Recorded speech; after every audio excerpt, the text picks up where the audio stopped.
Hello and welcome to another quilting video.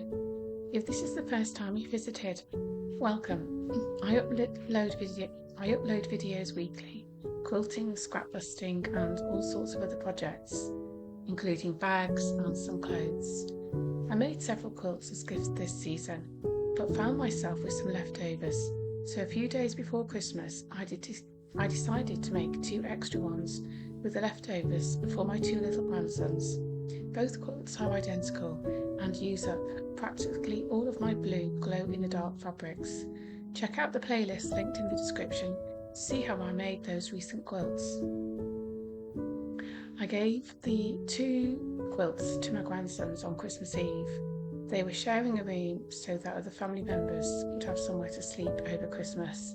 So they had 2 little beds next to each other with these 2 identical quilts on top. They were very excited on Christmas Eve when they put out the lights and saw the glow-in-the-dark fabrics. As these were a quick project, I made quite large quilting pieces out of my leftovers. Partly this is because it was a speedy project, but also these fabrics to some extent do speak for themselves. So I didn't want lots and lots of pieces of them, and it was just a quick, easy project. So I basically cut them into strips and sewed them together.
Using my sewing room floor as my design area because that's the only space that's big enough, I then just cut down the piece of patchwork so that it was squared off. So the size of this quilt is governed by the backing that I'd already bought for it and also the width of the fabric. So those are the selvages you see me cutting there, and I was just using that as my width. So this is a sort of large cot size or small bed size for a child. It's not really twin or single size, it's a bit smaller than that. These were intended as extra quilts to put on top of the bed, not something that was going to entirely cover the bed. So I had already bought some Cuddle fleece in a turquoise colour that matched, and I find this hard to use up if there's leftovers, so I was pretty determined to use it all. I literally just folded the piece in half. It was from a discount shop where I just bought the piece. I wasn't really sure how much I had. I thought it looked like enough, and I just chopped it in half. So here's the first finished quilt top. On top of the piece of turquoise Cuddle fleece, as you can see, the fleece is slightly longer than the quilt top. I'm going to make a self-binding quilt. Normally you would want the backing fabric to be the same width, bigger all the way around, so for example 2 inches all around. At the end of the video I've linked a easy tutorial for how to do this, but this is just to show you that if you don't actually have something that's square all around, it doesn't matter, you can still do a self-binding quilt, especially if you've got a forgiving fabric like I have. The Cuddle fleece is slightly stretchy and very thick and forgiving.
I wanted to quickly demonstrate how to make a self-binding quilt.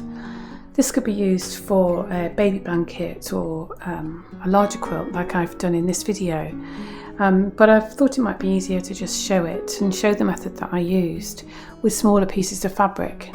So this central piece is 13 inches square and the outer piece is 21 inches square. So the first thing you do is you find the center point of each of the sides of the outer piece and the backing piece. Oh, I've joined some bits together here, so just ignore that, but just using up some scraps so that I could demonstrate.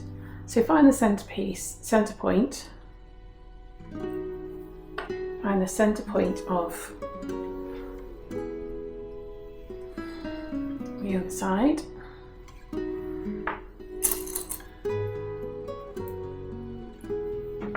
Find the center point there and mark it, and there,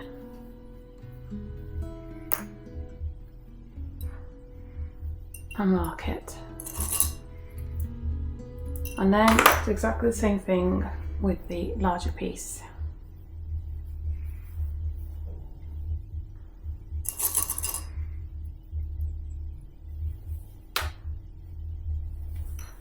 Just ignore that line, I just stuck some pieces together to sewed some pieces together to use up some scraps. I wouldn't normally have that there. Unless of course you were doing a patchwork quilt or something.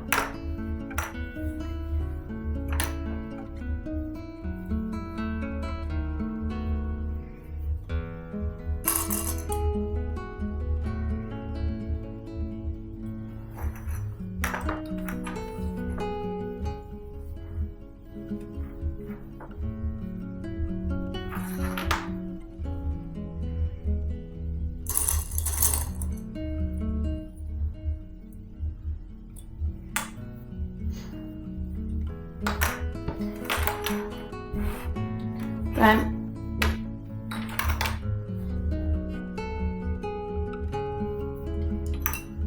what I'm going to do is match up the top and the bottom right sides together, joining, clipping the two together. So take one of your clips out or pins, clip that there. So obviously you'll be, if you're doing a quilt or anything bigger than this, you will be dealing with a bigger piece of fabric, but I did just think it was easier to show it to you with these smaller pieces of fabric. This might end up being a rather posh duster, I don't know.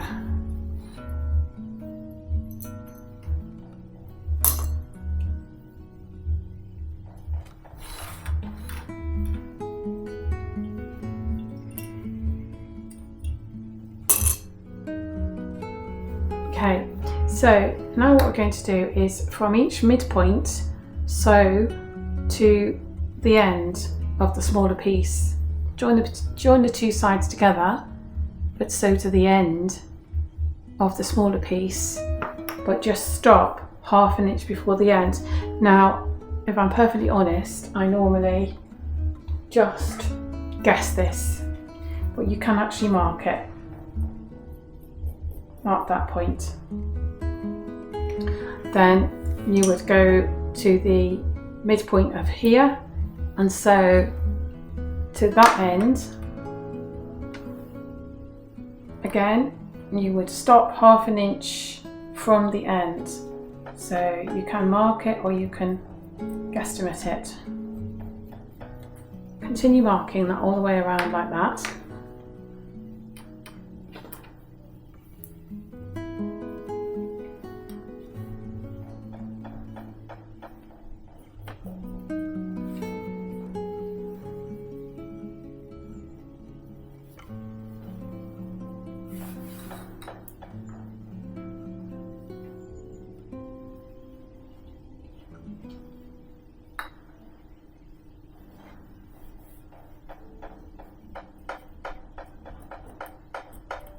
So on. Once you've done all four, then you're going to sew from the midpoint to a half an inch from the end. from the midpoint to 1/2 inch from the end, all the way round, and then leave a gap in one of the sides, about 3 or 4 inches, so that you can turn the quilt the right way round.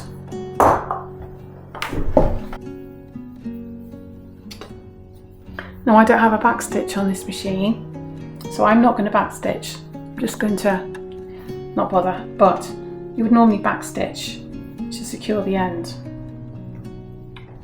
If I was making a sort of very special quilt or something, dealing with larger pieces of fabric, I would probably need to, but I think I can get away with it. So I'm using a 1/2 inch seam allowance that matches the 1/2 inch that I'm leaving there.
I'm starting from the midpoint, just before that line of stitching, where that line of stitching starts.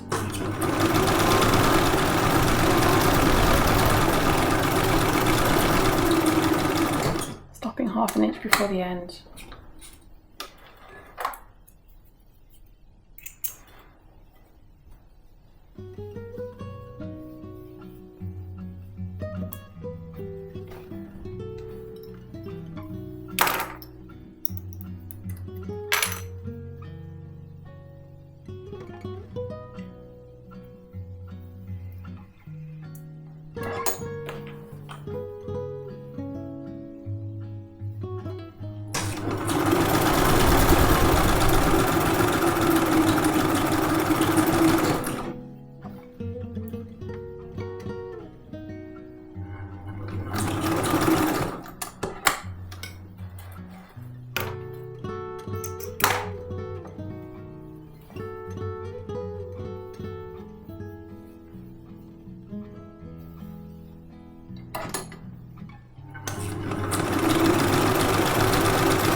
Good to leave the gap in this side.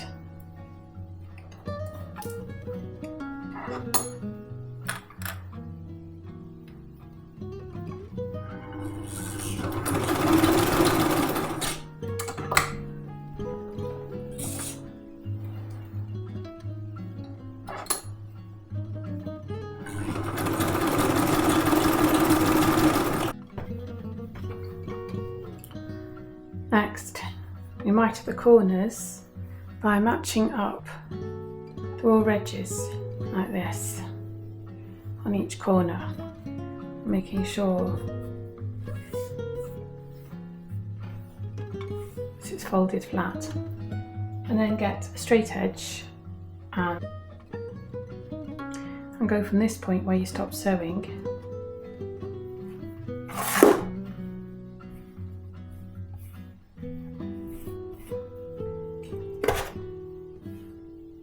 go from this point where you stop sewing and make sure that you've got that right angle there. So lay your straight edge.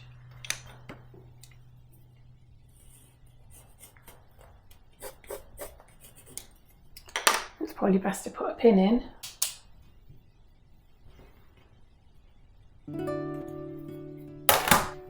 Do the next one. Match up your raw edges. Get that all straight.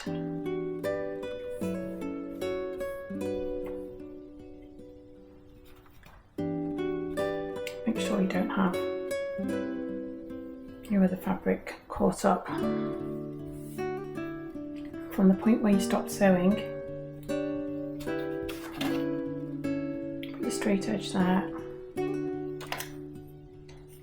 mark it, put a pin in.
Now we're just going to sew down our pencil lines.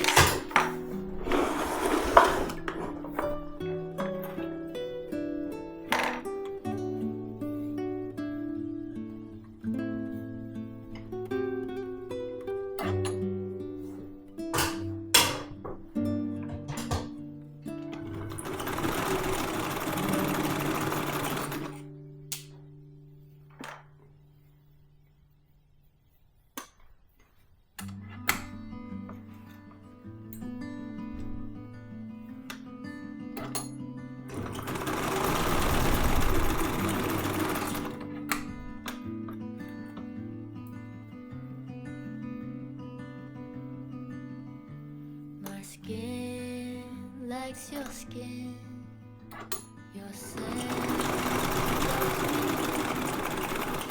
You can back stitch at the beginning and end. Note that I'm not starting at the raw edge, I'm starting from the seam line where I stopped sewing. Your hand seeks my hand. No, you'll leave. Hope for the best. Don't know what you want. How can't you see what is right in front? Or is there something else that you need? 'Cause you might just lead me on. Please don't take me too far. If we'll be what never was.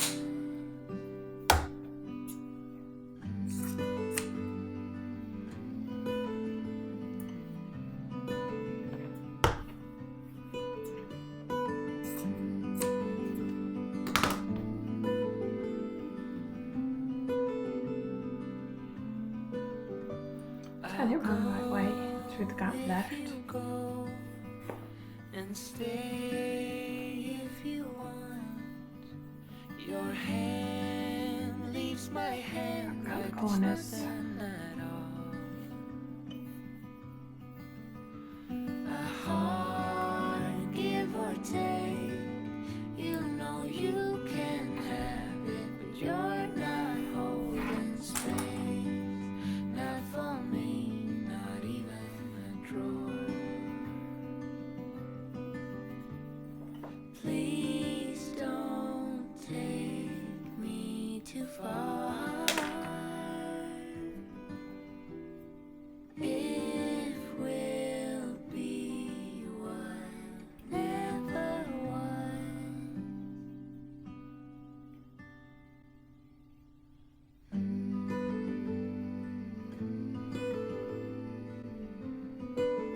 Now I'm just going to top stitch.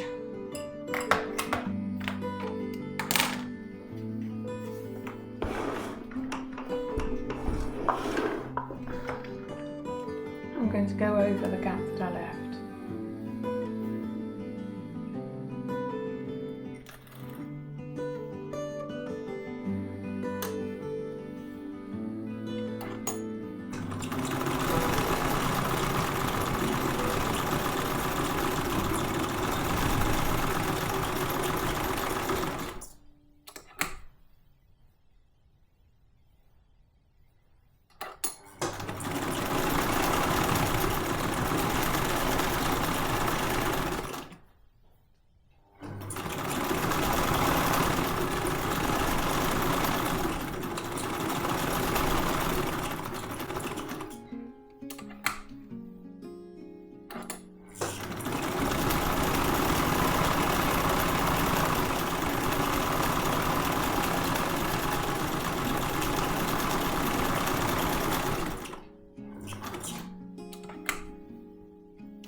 Now I'm going to keep this in my sewing room as a duster for my vintage sewing machine, so I'm not too fast what this looks like, but I hope that that gives you an idea of the method and how to do it. You obviously finish by giving it a press, but hopefully doing this on a small scale has enabled you to see how to make this. Hope you found this useful.